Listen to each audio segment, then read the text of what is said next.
Good morning. We are going to get started now. We have some people online on Zoom. We have some people outside. I'm sorry for all of the confusion, but with the changing COVID situation, we had to prepare for different scenarios. And so we're glad that you could be here. And we hope that you'll come under more normal circumstances. I'd like to introduce our speaker, Teri Dunn Chace. With a broad range of expertise and interests, Teri has a taste for exploration and a talent for bringing back stories and information that resonate with insight and wonder, whether she's examining flowers, pie, or small town life.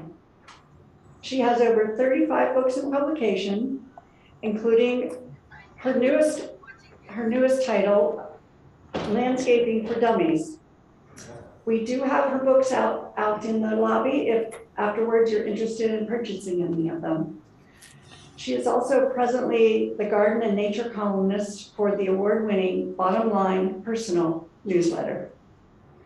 The most intriguing job she's ever had, monitoring rare turtles for the Nature Conservancy or raising teenage boys.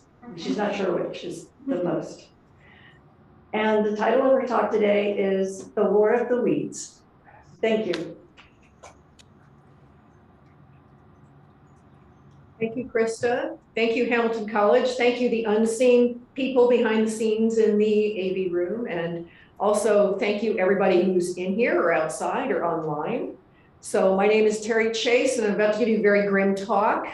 I'm going to try to lighten it up a little bit. But weeds are not a happy topic, but it's very important. I also, you'll notice that I'm saying some thoughts and insights. I don't have all the answers because it's a very fluid situation with invasives and weeds, but I will give you some really good ideas and tips and things to think about.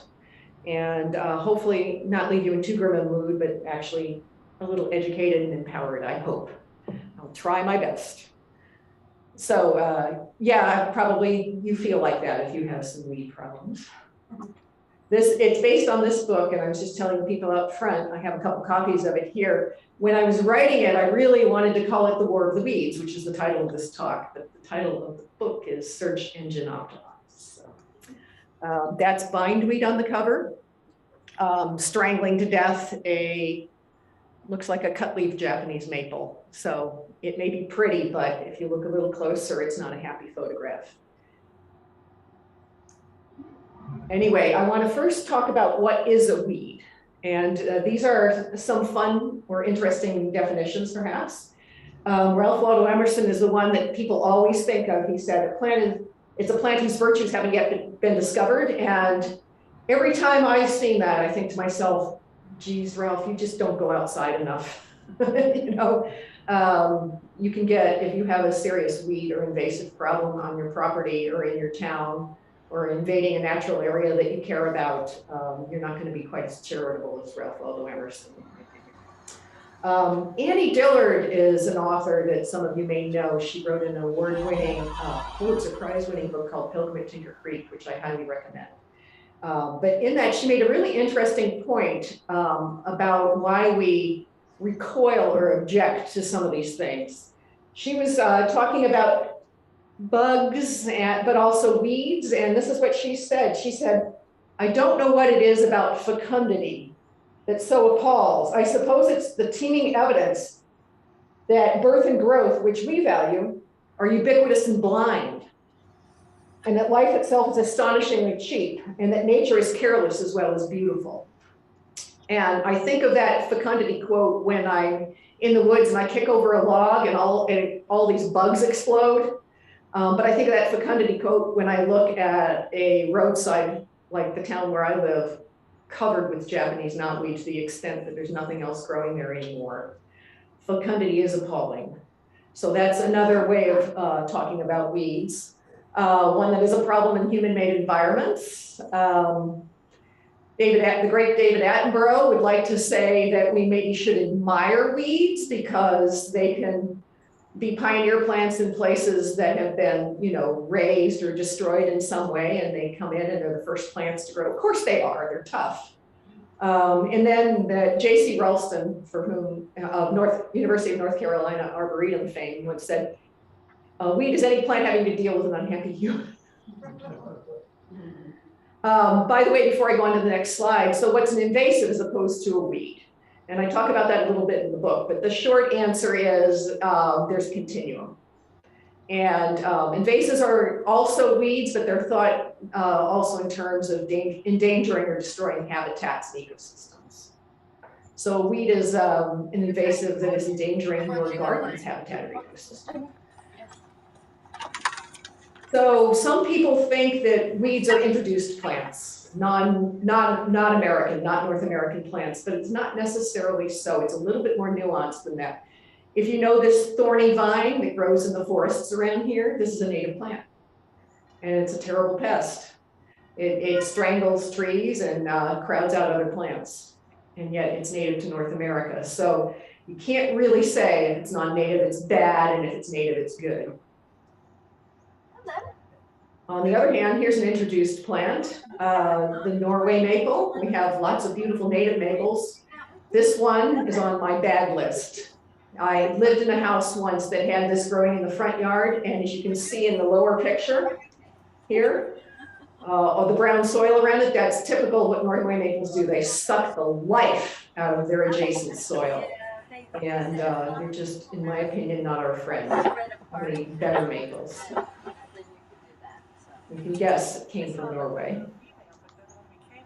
This is a poster child for invasive plants, even though we don't really have a lot of it up here yet. With climate change and warming things, we may see it up here more and more, but it's been characterized as the plant that ate south.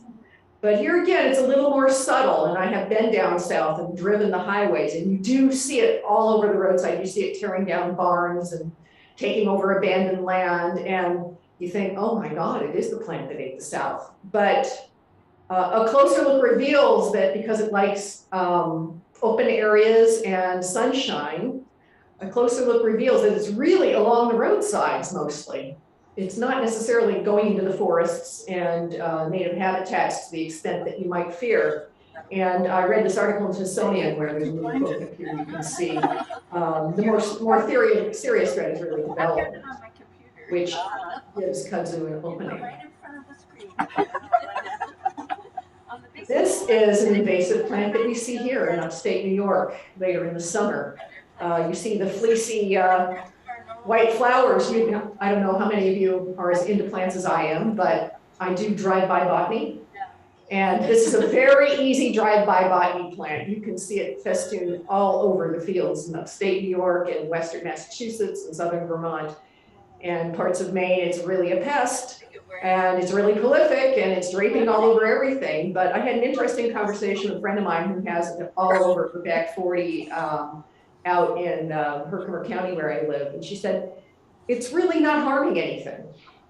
It's really not, you know, tearing down trees like bittersweet or greenbrier. It's really just, it has its moment and it goes away. She said, I'm not going to fight it. It's an annoyance, but it's not a terrible pest. So I give you these examples to just point out that when we think about weeds and invasives, it's more nuanced. It's not bad versus good always. Here's another one that's non-native. It's originally from Europe and Asia, and it's all over the place. You probably recognize at least one of these. And this is not necessarily a bad plant. If you know anybody who's into herbology or herbal healing, you can make a poultice out of the leaves and stuff like that. Sometimes it takes over a lawn or a curb strip, and you can just mow it down and get rid of the flowers. I'm not really against this plant. I don't think that, I think there's far worse ones which we'll be discussing.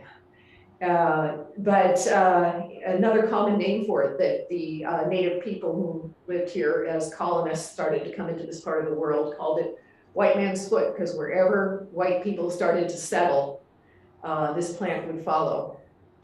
That leads me to another thing to tell you about weeds is that they grow very easily. We're going to talk about that more and more. But it was easy to spread. It spreads by underground roots, it spreads by seeds, blah, blah, blah. So before we delve into more specifics, I just want to ask you to think. I warned you I'm going to go through this stuff quickly. So this is all just food for thought. You can come up and talk to me afterwards or email me or whatever if you want to discuss or know more any of these things. But I'm just going to ask you all to think, when you think about weeds and invasives, to think about our role in the world, which is, you know, we're here. We're part of the ecosystems and the habitats, for better or for worse, often I'm afraid for worse, but we are here. We do farm, we do raise food. We do garden, you know, I was referring earlier to when white people moved into this part of the world and started, you know, making farmsteads. One of the first things that people would do is build a fence and then try to keep out the wilderness.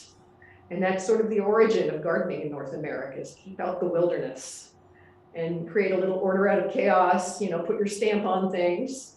Now I feel more, as we learn more and think more about the damage we've done and the power we have over ecosystems and our environment, we should be looking at the way we treat our gardens and properties and natural areas more in terms of stewardship.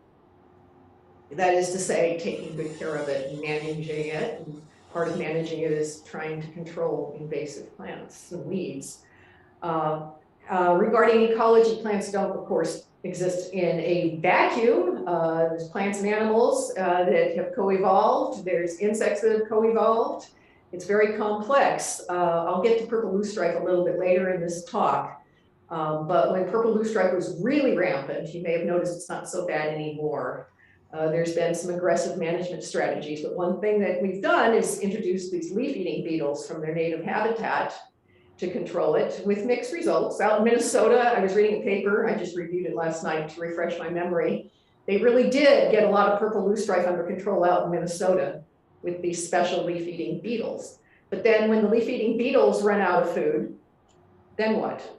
So, you know, we tamper a little bit with an ecosystem and then we kind of introduce something else and it can really snowball, I guess. The Australian rabbit story is in the book, but I'll try to summarize this for those of you who don't know. There were no rabbits at all in Australia once upon a time. And when it started to be colonized, an Englishman moved down there and started a big ranch or estate. And he missed hunting rabbits. So he sent to his nephew back in England to send him a few rabbits. Really, you don't need a herd. You need 2, right? And sadly, that's what happened. The rabbits really proliferated when they got to Australia because there were no natural enemies and they found things to eat and they ran rampant. It mushroomed into a terrible problem. It was so bad, there were rabbits everywhere. I'm talking about mid-1800s. It was a nightmare.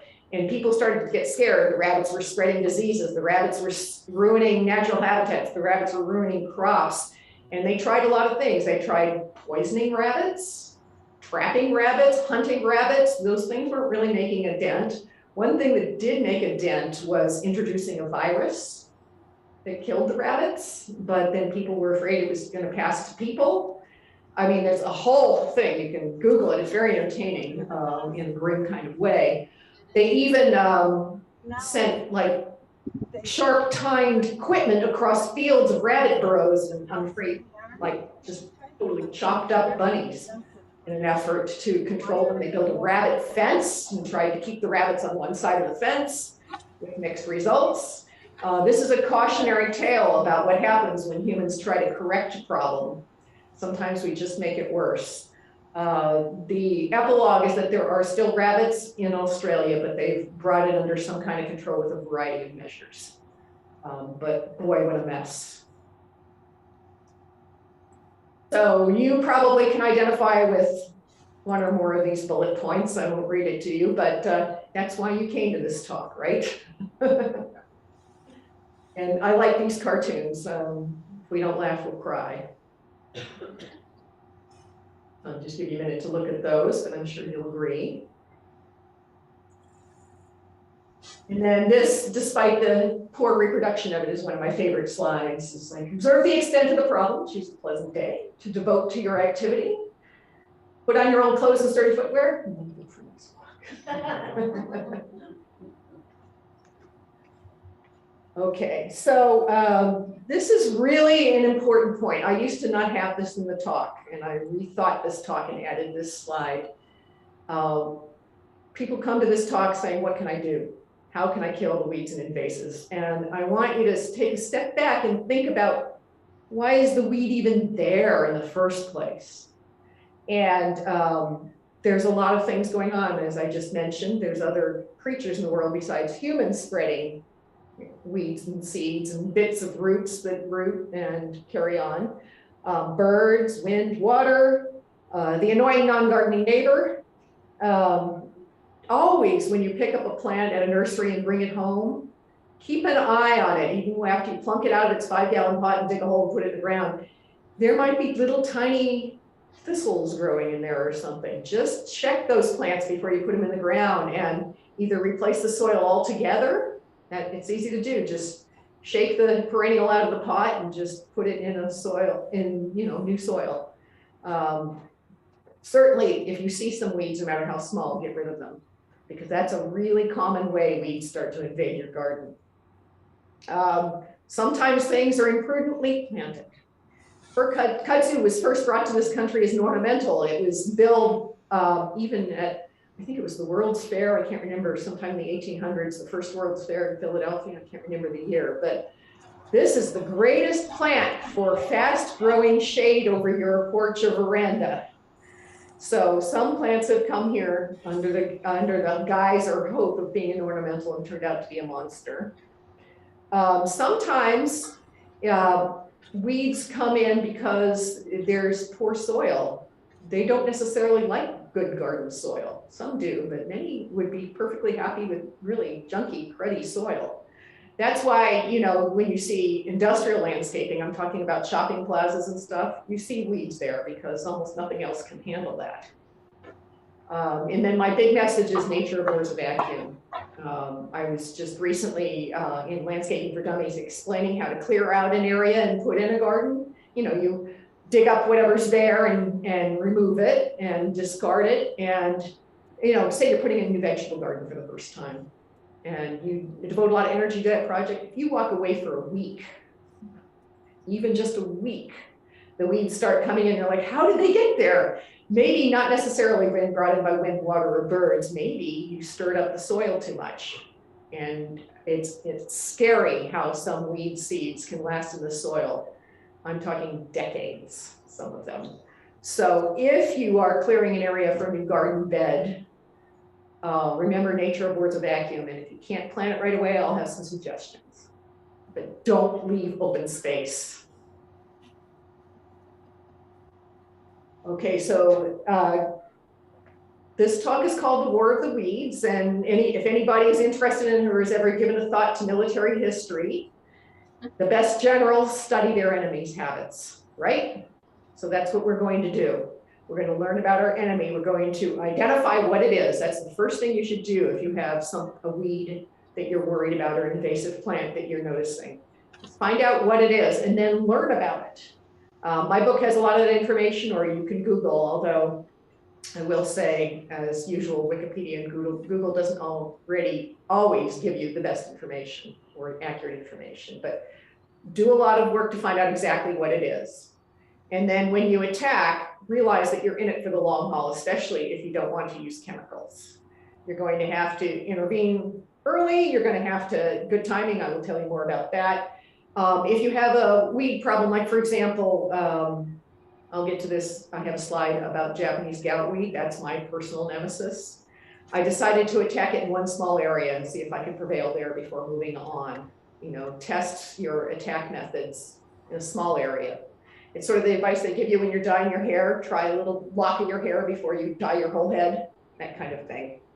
And of course, no matter what you're using, you want to protect desirable plants. And that goes for some of the remedies I'll discuss that are, quote unquote, not toxic. They're toxic to weeds, they're toxic to almost anything sometimes. So you do want to wear protective clothing. Don't go out like this guy. This is, what's the word I want? This ad is reprehensible, said Teri angrily. He's wearing shorts and a short sleeve shirt. He doesn't have a mask or goggles on. And it looks like, I can't be completely sure, but I'm guessing that plant might be Tradescantia, which is not necessarily a weed. And he's spraying it willy-nilly. Oh my God, this is just such a terrible image to give people. And this is from, this is widely available. This message is widely available to gardeners or people who don't know much about gardening, people who call gardening yard work. And it's a dangerous message. It's dangerous for the plants, and it's dangerous for the angry man in shorts. So I'll start first on chemical weapons. Now, when I first wrote this book, I said to the publisher, I don't want to talk about Roundup. And they said, you will be laughed out of town if you write a book about weeds and never mention it. So I decided I would talk about it, and I'm going to tell you about it, and you can decide what you want to do. I can give you some fresh information about Roundup. The active ingredient is called glyphosate. It's gotten a lot of bad press. It's been banned in some places, and in my opinion, it's on its way out. I think it will be banned from the United States in our lifetime. Now, most Roundup or glyphosate products are being used in agriculture. And, but you can go down to Lowe's and Home Depot and buy this product easily. And so let's learn a little bit about what it is. I have a friend who works for the Massachusetts Audubon Society and manages some natural areas. He's one of the best ecologists and naturalists I know, and he uses Roundup. I said, Robert, why? And he said, I have to use the heavy artillery and I use the lesser of many evils. Roundup is, well, let me tell you what it is. I'm going to literally read out of the book briefly exactly what it is. And I can also tell you, this is kind of interesting. After this book came out, I got a message from someone who bought the book saying, that's a very accurate and fair description of what Roundup is. I work for Monsanto. I was like, oh, should I be happy or sad to be getting this compliment? But okay, so glyphosate brand names include Roundup, Rodeo, Cleanup, Pronto, Clear Away Grass and Weed Killer, Buccaneer, Razor Pro, Genesis Extra, Aquaneat, and Aquamaster. And there's more. If you are in Lowe's and Home Depot and contemplating this product, look and see if it says glyphosate, and please think again. Anyway, it remains the most widely recommended, widely used broad spectrum herbicide in the United States. I'll explain broad spectrum in a moment. Its availability and popularity continue even though concerns have been raised about its environmental friendliness and safety. Its effectiveness, when deployed carefully according to label directions, is rarely impugned. That's just a fact. But glyphosate itself is not a poison. It works by interfering with the plant's ability to manufacture key amino acids. And if it can't manufacture key amino acids, it can't do protein production. And if it can't do protein production, then photosynthesis fails. That's how it works. Surfactants are included in consumer formulations, not in agricultural formulations every time. Those surfactants are intended to penetrate the waxy coating on leaves, and then they dilute it with water. So that's why you see Roundup in different strengths. It's how much water it has in it. Glyphosate is a systemic herbicide. That means that it goes system-wide. You spray it on the leaves and it gets taken into the plant and conducted down to the root system. That's why it's popular and effective, because it goes down into the root system. There's a number of ways to kill the above ground growth, which I will cover in this talk. But not a lot of things go down into the root system and kill the root system. It also binds to soil particles, so it's not necessarily a desperate situation that it's spreading into the soil and groundwater, although it is, and there's research about that, which is very sobering.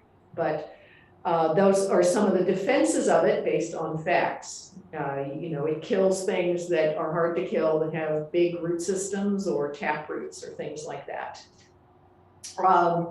It's very important, if you were to use it, to follow the directions exactly, because otherwise you're endangering yourself and the environment.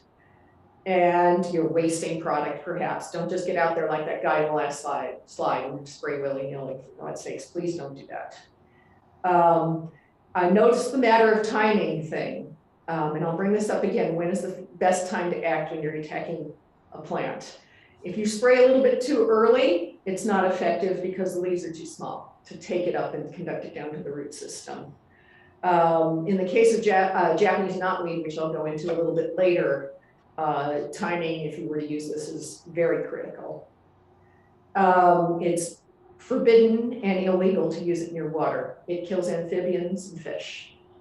There is a related product called rodeo that is allowed to use near water. There's other products. I'm not going to really go into them right now, but you can ask me about them or read up on them if you want to. I'm just, quite honestly, I'm not in favor of these products. I'm just informing you about them. I think that they're the path of last resort. And my friend in Massachusetts trying to get Japanese knotweed out of endangered habitats is using it and having success. So there's that. This is the kind of research that's being done on it. You can Google too and learn these things, but the summary is it's not as safe as Monsanto says it is, by no means. And anything that lingers in the soil can't be good.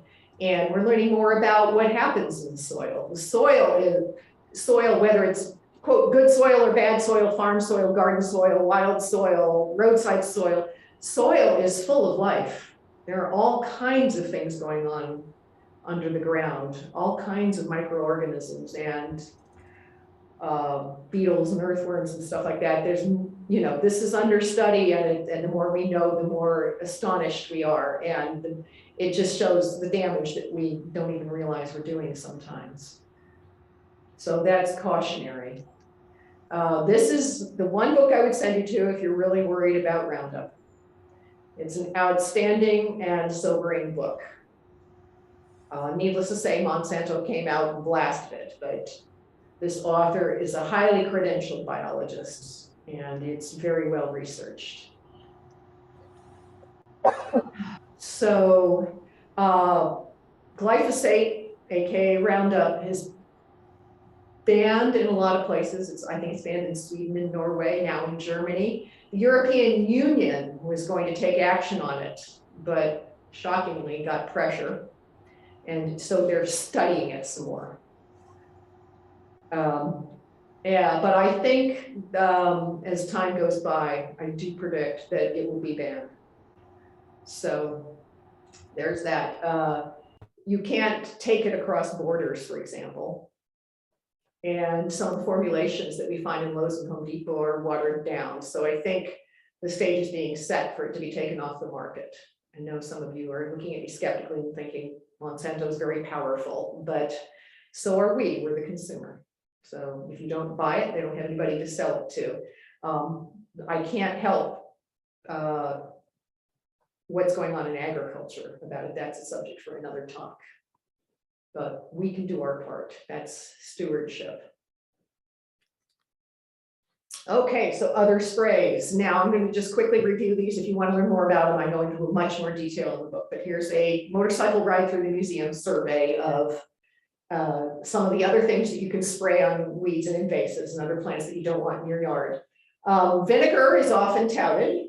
The problem is that grocery store vinegar is only 5% acetic acid. It's not very powerful.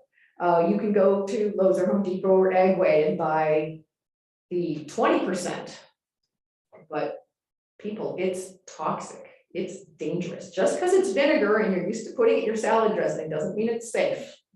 So, and it needs to be applied in full sun. And look, it kills only top growth. After all that. Homemade weed killer is often touted. I see it every now and then on the internet. Someone gets really excited about it. And I do have a recipe for it in the book. I dutifully provided it, and you may know it. It's salt and vinegar and some soap, which acts as a way to get it to stick to the plant leaves. And it certainly is easy to make it. If you do make it, please put the jug up high where kids and other people can't get at it when you're not using it, and shake it up before you use it. But it will kill anything, not just weeds. And it does not kill roots, and the salt is not good for the soil. So I'm not as enthusiastic about homemade weed killer as I once was. The more you know about the life in the soil, the more you don't want to poison it.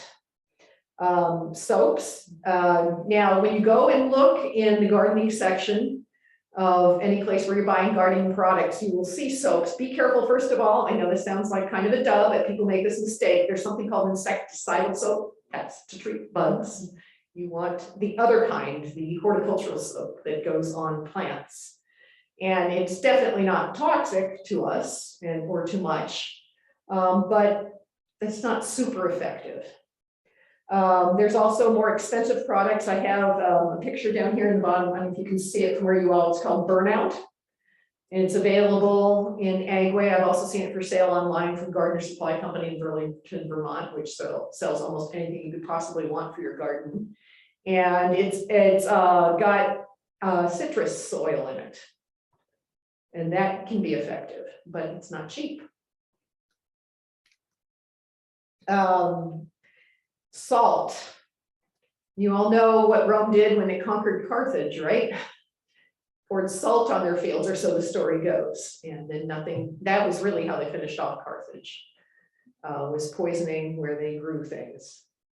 But it's harmful. Boiling water. So I have a friend who was really after actually her plantain, and she boiled a big Dutch oven full of boiling water and went outside to pour it on it was growing in between the cracks in her brick patio. And she scalded her legs because she wore shorts and Crocs, that was not smart. It's a thought. It certainly is not aside from that problem, it's not harmful. Chlorine bleach, people will use it, but for God's sakes, it's toxic. Corn gluten is a powder. And it's a byproduct of processing corn. It works only on emergence. In other words, when things are first coming up or right before they come up. And it works, but you'll have to replenish it after the rain. You have to keep trying, and you have to see if it works on your particular unwanted plant problem. So these are options. There's alternatives to spraying, and as you can see, I'm noting deploy some or all. I mean, that's a general message I want to give you. If you're going after an unwanted plant, is don't just choose one thing. Choose everything you can try, The only drawback to that is you might not know what worked, but just as long as something works, right? So I already mentioned, if you dig up a new garden bed, you're going to bring weed seeds to the surface. So there's this whole movement afoot called no-till gardening, which, if you think about it, in wild places, nobody's tilling and it's fertile ground. So no-till gardening is something to look into, and it is effective. It teaches you how to build up soil naturally. Mulching is always a good thing. The main problem with mulching after you plant, if you don't want weeds to come in, is that people are usually too light-handed with the mulch. They put about this much. If you want to keep weeds out, I'm talking serious layers of mulch will do it. Solarizing, if you don't know what that is, you might be able to guess with the word solar in it, but basically you are cooking the soil. Let's say the hypothetical new garden bed that hasn't been planted yet, you would put a layer of clear plastic on it and let the sun beam down on that, and it raises the temperature of the soil underneath and kills things. And how long do you leave that in place? It really depends on what you're contending with. Could be months, could be a year. P.S. You're probably also killing all the little soil microbes at the same time. Tarps and carpets are a good method. It's just because they're heavy duty. Now, I know someone who cut down a patch of Japanese knotweed to stubble and then put like 5 or 6 tarps over it. And guess what? The plants found their way between the gaps. So if you're going to tarp or carpet, overlap or get the biggest pieces you can, is my advice. Mowing, chopping, starving, death by 1,000 cuts is really effective with a lot of things. I know people who control unwanted plants just by mowing all the time, just over and over again, because think of your basic plant biology. The top growth feeds the roots and the roots feed the top. There's a relationship there which is absolutely dependent. And if you keep removing the top growth, eventually the roots should throw in the towel. That's the theory, that's the biology. The timing note I want to give you is when you're fighting a plant that you want to mow, well, in the vegetable garden, you might get out the hoe when little tiny seeds start to come up and just rake the hoe down the rows and you'll chop them all off, right? They're just little bitty seedlings. But sometimes it's wiser to let a weed, I know this is hard, but to let it get up and growing a little bit more and use up some of its energy that is coming from the root system and attack it after it's been growing for a couple of weeks or a month. And then you will really set back the roots. Otherwise, attack early and often, right? Biological controls, that would be what I was talking about, the beetles that eat the purple loosestrife plants. And overplanting, I'm a big fan of this. Again, the hypothetical new garden bed. If you can't fill it all up and you're not going to take Teri's advice and put this much mulch on it to keep weeds out, you can overplant it with something that grows rampantly but is easy to pull out. My favorite one is lamb's ears. Feverfew is also pretty good for that. And those plants will fill in very vigorously until your perennials get bigger and you don't need them as much, or until you decide what else you're going to plant. It's not hard to pull out lamb's ears or feverfew. And there's other placeholder plants, so you can Google placeholder plants and get ideas. You can also do something, I didn't see I put it there, but this is sort of a variation. It's called lasagna mulching. And lasagna mulching is just basically, okay, maybe you put down some black plastic or some landscape fabric or whatever, and then cardboard, and then newspaper, and then mulch, and then carpet. You don't want the wind to blow it away, you got to anchor it down, that kind of thing. But lasagna mulching can be very effective too. You're trying to keep out light, air, and water, the things that the plants need to grow and kill off the roots. This is worth mentioning. I don't know how many of you are avid cooks, but for example, it reminds the analogy I think of is what a game changer a garlic press is, as opposed to taking a garlic clove and laboriously chopping and mincing it. You have a garlic press, presto. So these are really innovative tools for making weeding easier. And if you're not willing to poison and you're not going to go to the trouble of lasagna mulching or solarizing, you can get things out. And it sounds obvious, but it's really a lot easier to weed in damp ground after a rain, or even if you just go water the yard the day before and then go out and pull weeds.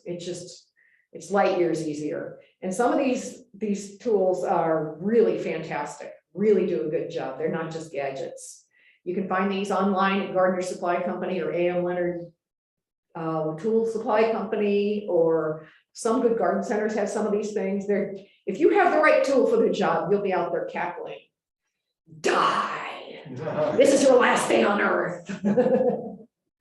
These are really heavy duty weed pulling, or even taking out a shrub like a non-native honeysuckle. The operator uses leverage. These are remarkable tools. I bet you the Root Glen Arboretum has some of these in their shed. These are really good tools to investigate. The fortress analogy goes like this. If you take out the main root system, that's the command center for the plant, right? You might not get all of it, but the straggling soldiers, remember the battle analogy, the straggling soldiers have lost their general and their resources, and they can wander aimlessly around the countryside and starve to death, in my opinion. So that's the argument for taking out the mother plant. If you identify a mother plant or several, you might not get every one of the plants, but if you take out the big one or the big ones, you'll really get somewhere. And these are really good tools to have. Okay, disposal. Now I have a confession to make. I was attacking the Japanese goutweed I mentioned, and I just pulled them out of the ground by their roots and threw them in a wheelbarrow. Then I took the wheelbarrow over across my yard and dumped it in a ditch. How dumb was that? Some plants, they would have just died in the ditch, but not that one. So my message to you is when you're getting rid of invasive plants is throw them out with the garbage. They do not belong in a compost pile. Compost piles don't get hot enough to kill weed seeds or root fragments. They, if you bury them, which people do if they have a big piece of land and they have the space, that's an option. But not while they're still freshly out of the ground. What you can do is, and what I should have done in that case is pull them all out and leave them in the wheelbarrow or on a tarp or in a big barrel or those paper bags for leaves in the fall. Whatever you do, let them dry out. First of all, they'll lose a lot of volume and weight and they won't be as hard to get rid of. You can then burn them or send them out with the garbage. Some communities have something called green bin. I don't know if you have that in your community. Green bin is when you put yard waste to the street and the municipality comes and picks it up and takes it to the municipal compost pile. And then people come to the municipal compost pile to get compost. And they're the Japanese weed Starbucks through the whole world. So please get rid of invasive plants and weeds. Even just the most innocuous weeds, don't put them in the compost pile, please, just garbage. I know we hate to put garbage to the curb. We're all trying to reduce what goes into landfills, but this is for the greater good. Last thing that I thought was really kind of innovative is the sin bin. I saw this at a community garden and it was really interesting. Of course, in community gardens, people come and pull weeds and hang out with each other. And they had put a big, big plastic trash barrel or rain barrel in the middle, and it was half full of water and people were throwing their weeds in there. It was, to say the least, odoriferous because what was happening was the weeds were, the verdure was rotting. But it was a very safe way to dispose of the weeds in that setting. And in time, what happened is the water dried up and we had a barrel full of lightweight, dried, dead weeds and by their roots and their leaves, and then those could be disposed of. So the easy way is to do the sin bin if you have a spot for a sin bin. And I stole their name. I thought that was clever. My cousin Rosie got this for Christmas 2 years ago and she was so excited. It's basically a propane torch. The brand name is Mini Dragon, and you feel like that woman in the Game of Thrones, scorching. And it will kill top growth. It also can have heat enough to kill roots. It has special directions. If you get yourself or a loved one a Mini Dragon, you have to follow the directions. For example, look how far away it is. It's not right on the weeds in this picture. I know someone, not my cousin, but she got out her Mini Dragon, went down the side of the driveway where there were weeds underneath their rose hedge, and was blasting all of the weeds, and the rose bushes caught fire. And her husband, who had gone out running errands, came around the corner to find the street blocked by fire trucks. So you have to think about where you're going to use your Mini Dragon and not use it willy-nilly and not near plants you want to keep or are flammable. Here are two settings where you could use the Mini Dragon safely and it would be effective. The only drawback is, and Rosie tried this, I think, on the bricks, it will scorch a little bit, but I think it gives it kind of a nice look maybe, and it can be washed off later. It's not the end of the world. If you're trying to save your brick terrace or your flagstone terrace, these are options. In retrospect, someone should have put down something underneath before putting maybe a layer of sand and then installing this. But if it's already a problem, the Mini Dragon is a very fun and satisfying option. And we got to take our fun where we can in these situations. This is a new product, the Weed Roomba. So you put it in the garden and it scoots around and chops off the weeds. But I went and checked out the fine print. Okay, $349. I think that might be a deal breaker. And then they want to sell you plant guards, so you can protect the plants that you don't want the Roomba to attack. And the 2 identical gardens after 3 weeks comes from their sales website, but I, for one, am not sanguine about this. I don't think this would really be such a great idea. Nice try, though. You can get a solar powered one, that's kind of cute, but I'm not sure. Anyway, just FYI. Another one that's really effective are goats, because as we know, they will eat anything. But they only eat top growth, but they will eat poison ivy. I came to a talk here once by a woman who wrote a whole book about poison ivy, and she brought up the matter of goats. I mean, who's going to eat poison ivy but goats? But the problem is they only eat the top growth. So as farmers who have dealt with some of these things know, it's a two-pronged attack, first the goats and then the pigs. So this is another option, you know, and maybe they'll leave you a little manure behind as well. Goats, this is just an anecdote, it's in here. The Congressional Cemetery, they did not want to use Roundup, and they were in the heart of the city and all that stuff, and they brought in goats. So the picture was the goat saving the Congressional Cemetery. I thought it was kind of cute.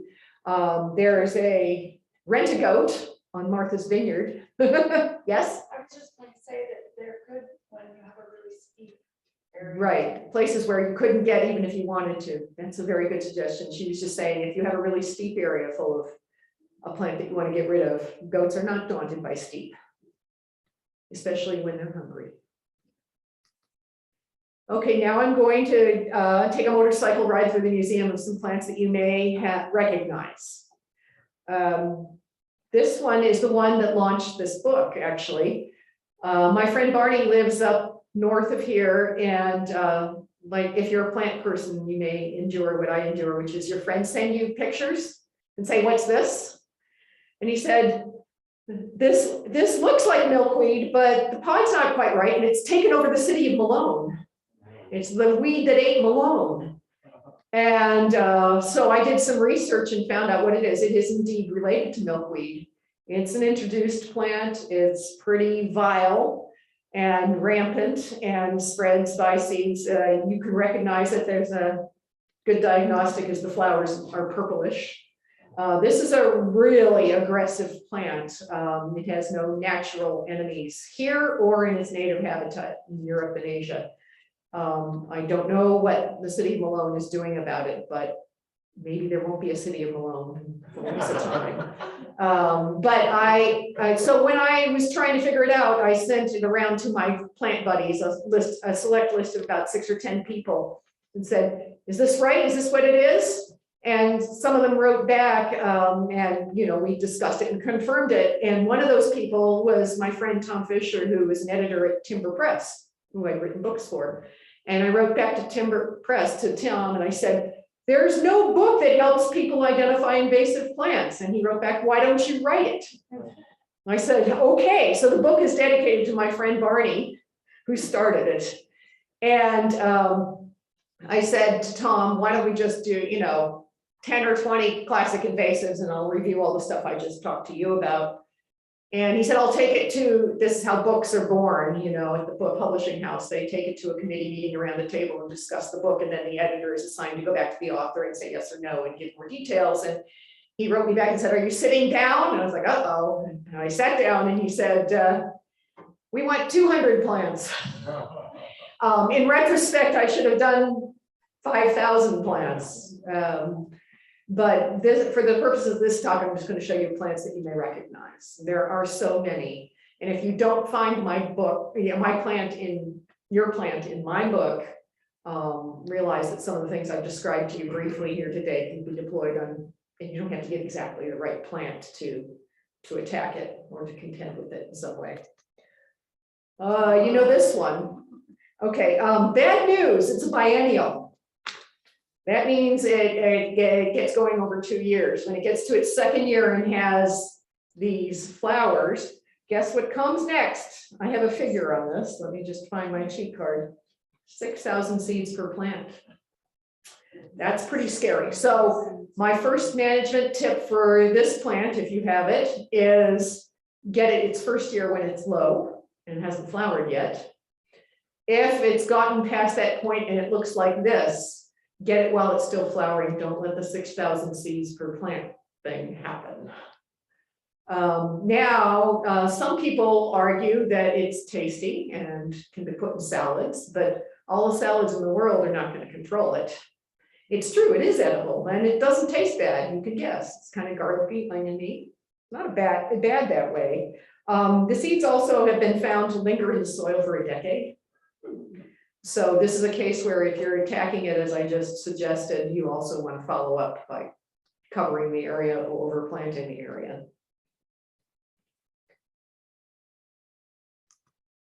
Okay, this is my nemesis.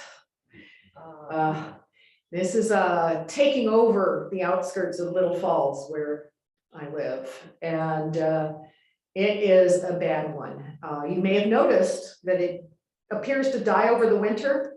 It doesn't die over the winter. The top growth dies over the winter. The roots, as I say in the book, can go as deep as a buried tire and are as insidious as a tumor.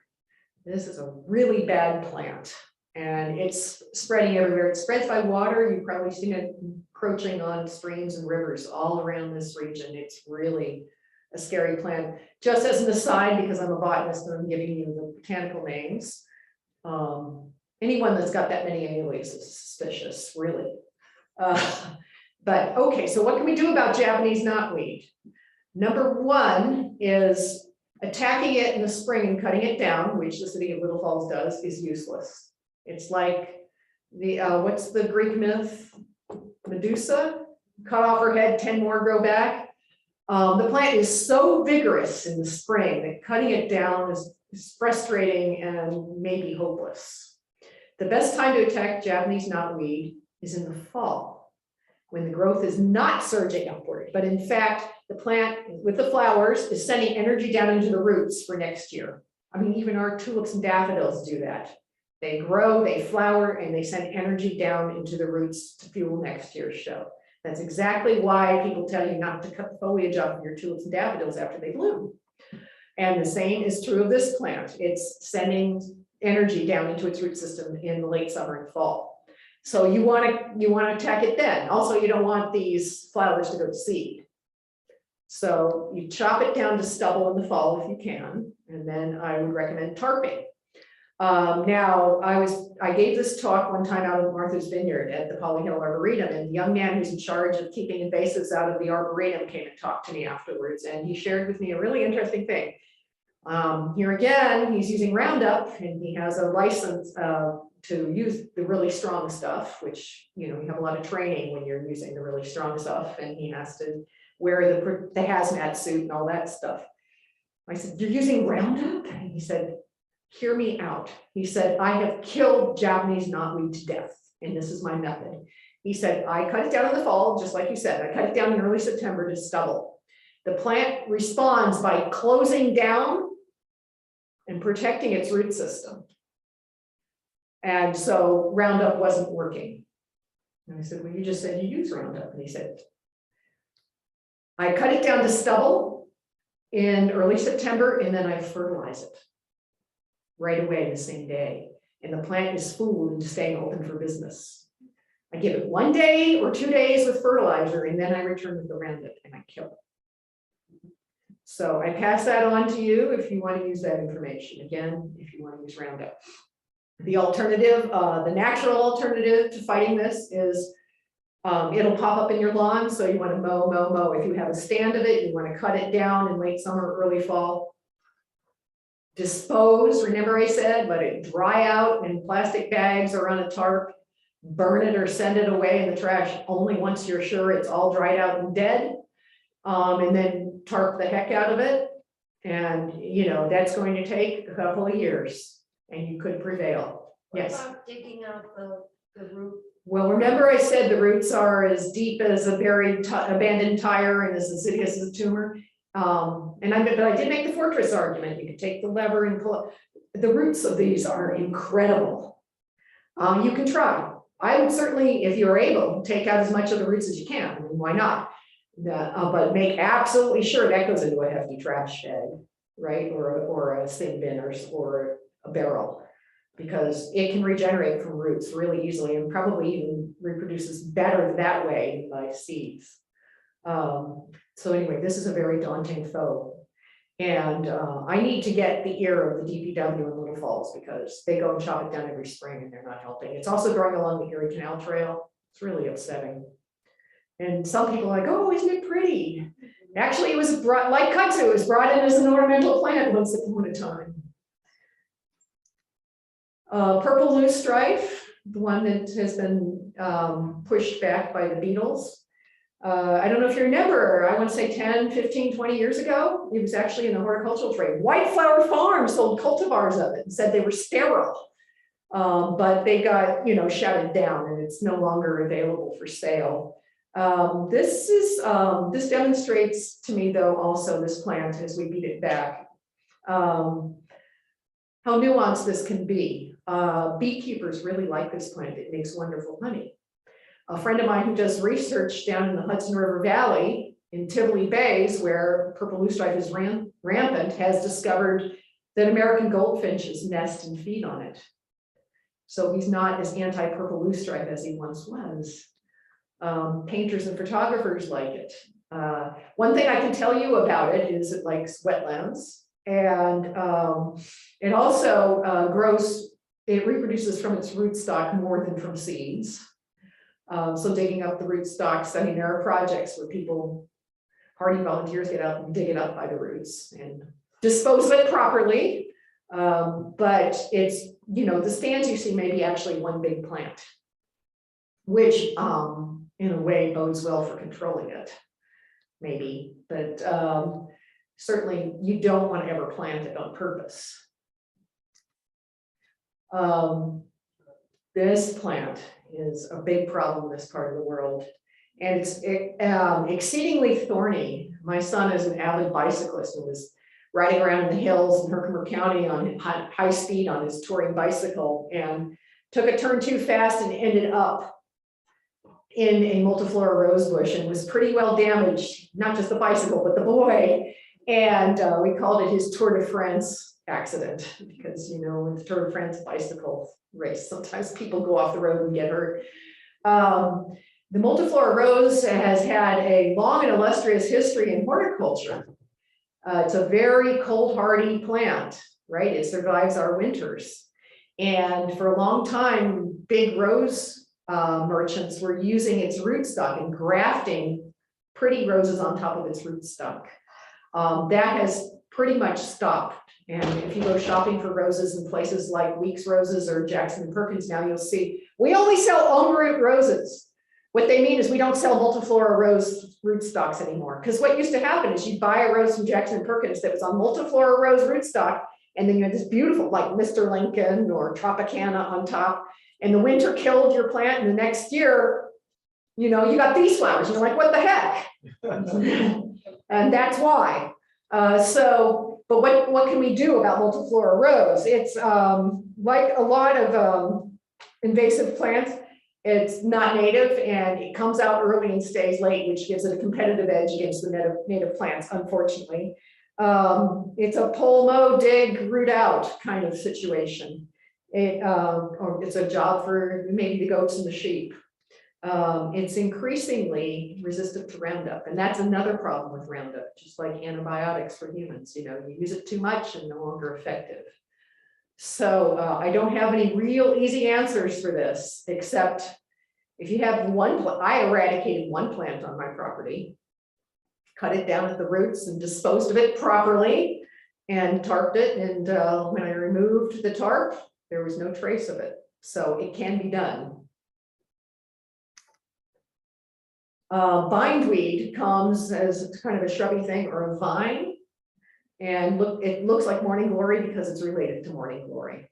And it produces a lot of seeds. I'm not going to regale you with that. And you've had enough horror hearing about garlic mustard. But one way to control it is to not let it go to flowering. Just get in there and mow. I mean, you're not going to pick one flower off at a time, obviously, but get in there and mow. Another thing that I tell people when they have rampant vines is you're going to get down on your belly on the ground and find where it's coming out of the ground and chop it off there and then stop You think you've got a day's work, you're pulling it out. No, stop when you're getting rid of an invasive vine after you cut it off at the ground level or a couple inches above. What happens is then the above growth has been separated from the sustained sustenance of the roots, and it dies and it turns brown. And then it's much easier to yank out. You give it a week or two to dry out. It's way easier to remove, and it's very visible. It's the thing that's browned in the thicket of other plants that you may have in the same area. So that's a way to attack a rampant vine.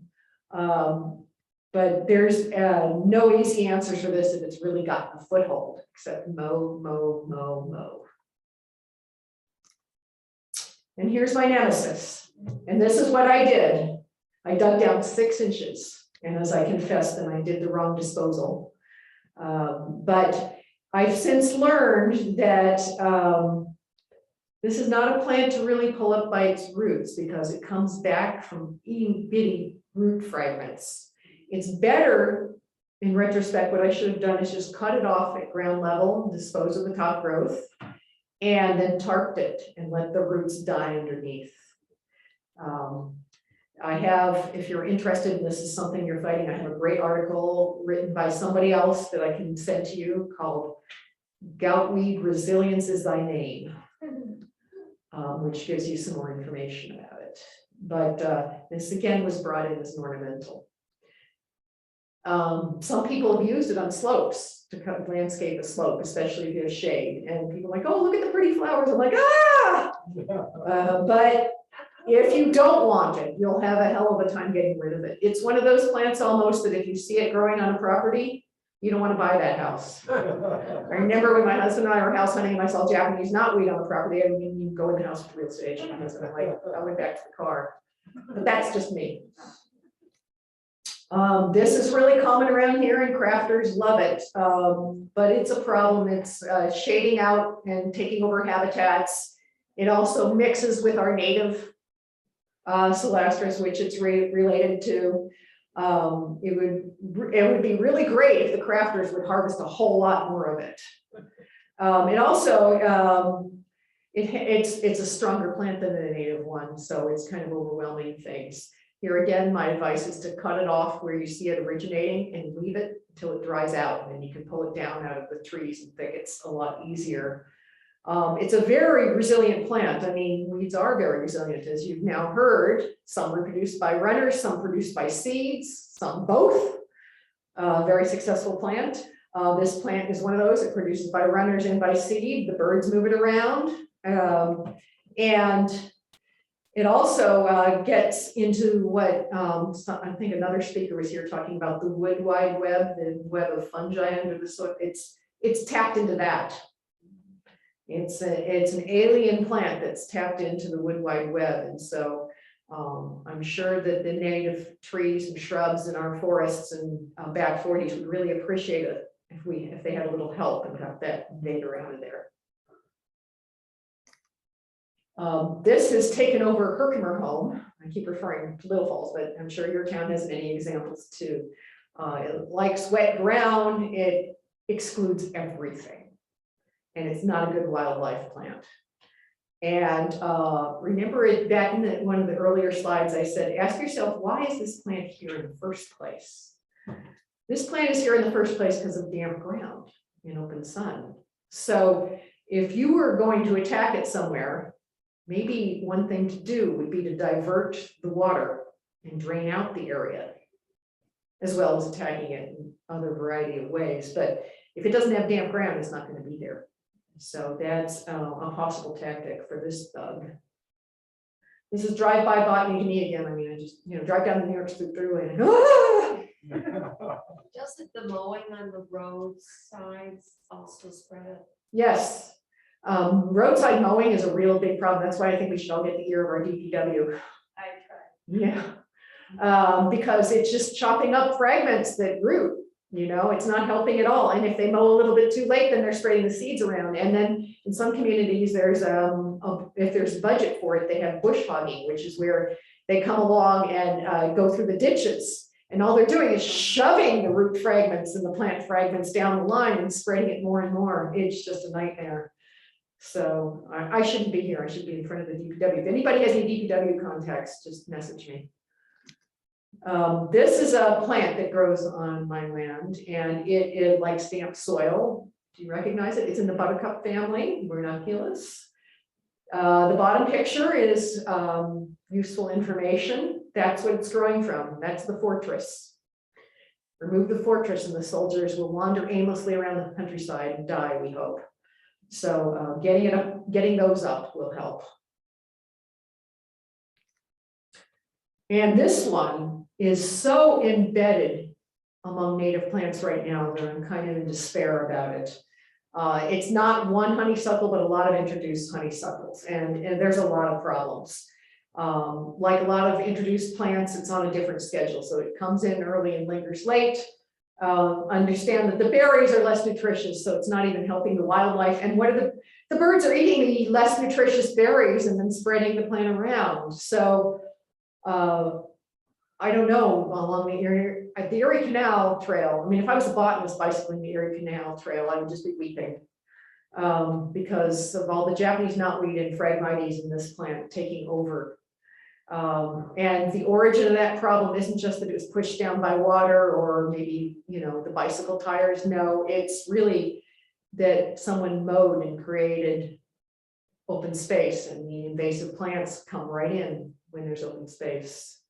So maybe the answer is, as I'm advising your garden, when you take out something you don't want, that you overplant it with something you do. Don't just take it out. And this little pest, which is a lawn substitute for some of us, maybe if you have shade or damp ground.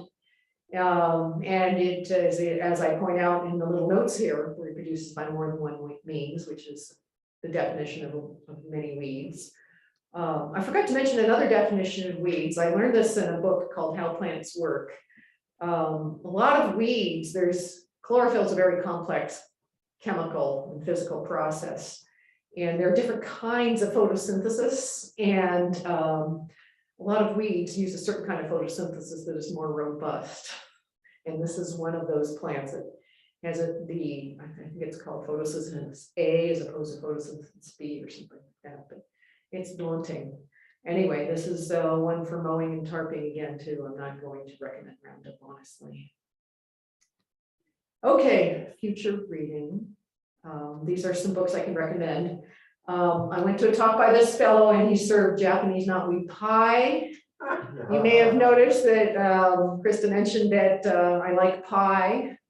So of course I tried it, but I think all the Japanese knotweed pie in the world is not going to make a dent, but it's happy it's edible. Taylor and the cook actually served Japanese knotweed fritters a couple of years ago, BC, before COVID. Good grief. One thing that's interesting though is that some of these things are indeed edible.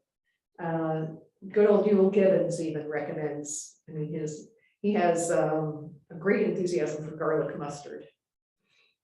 But this book was written long ago. Maybe garlic mustard wasn't such a big problem when he was writing. Anyway, it's like any enemy, there can be nuances, and so this is information you might be able to use.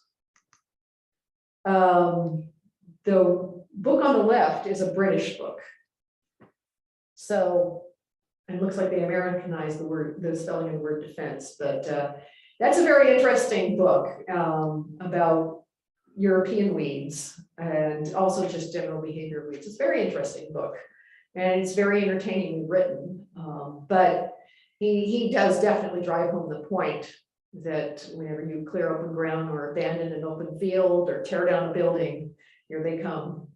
Weedless Gardening is this is your no-till gardening Bible. This is an outstanding, empowering book.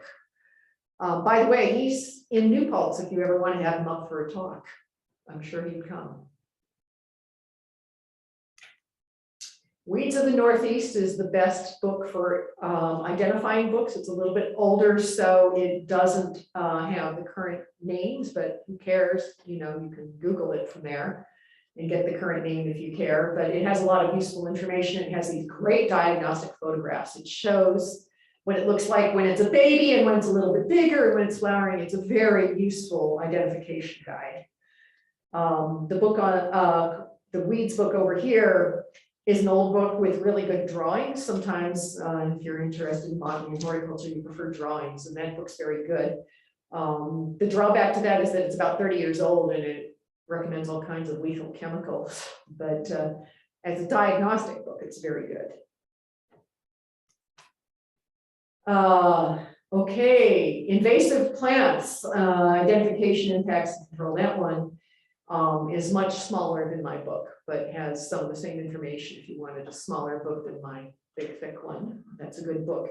This one is really interesting. The medicinal angle is very, very interesting, actually. A lot of invasive plants and weeds, actually, as I said, they're not from North America.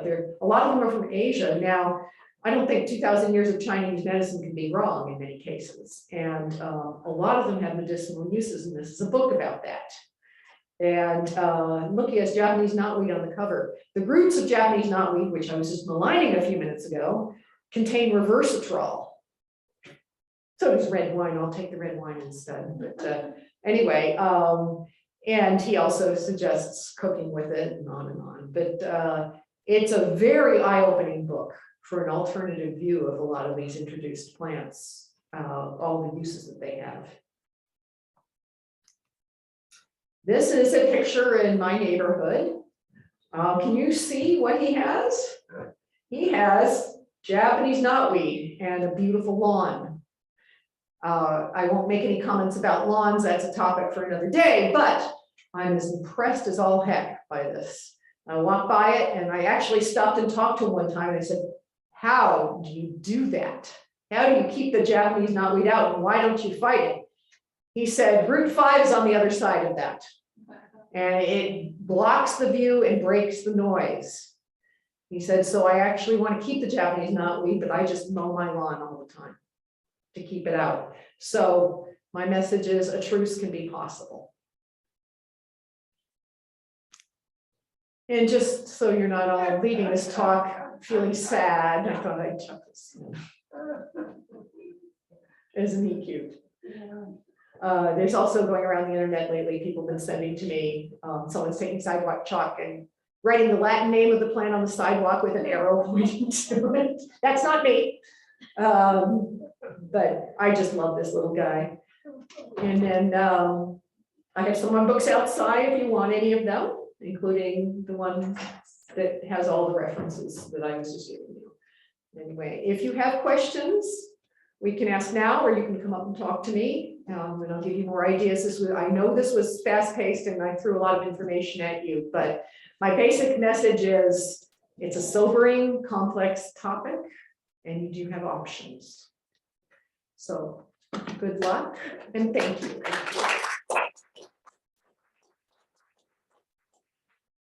Thank you, Teri. I just wanted to be cognizant of everyone's time. If you have to leave, Teri will be here for a little while if you want to ask her questions. And we don't have any more Arboretum speakers this spring.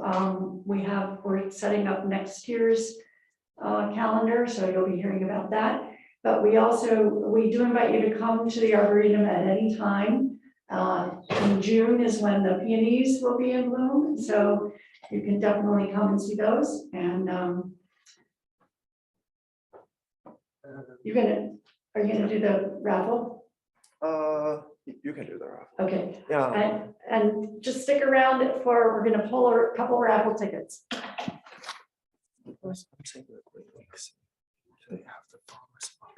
Oh, sure. And another thing is like since yesterday is Earth Day and April 29th is the Arbor Day, Hamilton is now hosting a Green Week with a whole week events. And it's happening now from 11 to 2 p.m. There's a farmer's market outside of Sadov. So if after this great speech you want to stop by and see some good series, I highly recommend it to just take a look at all the farmers market. We have different kinds of potteries and harness, and I will go by myself too. So thank you everyone. And please wait for a second. We have a raffle, and yeah, just thank you, everyone. Yeah. Thank you. Okay, Ralph. I mentioned we have some people outside, so we had to make sure they got their tickets. Yeah. You wanna hold these? So these are some of those great tools Terry talked about. So a set of tools to 974154. Yay. Congratulations.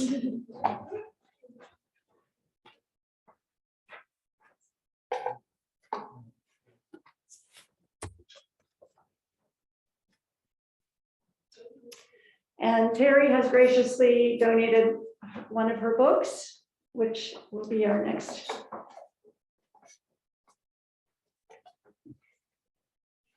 One. 974159.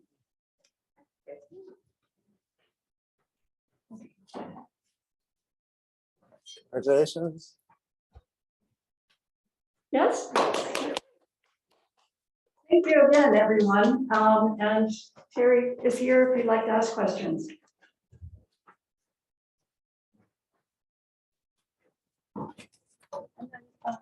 Maybe we can wander outside too. Yes.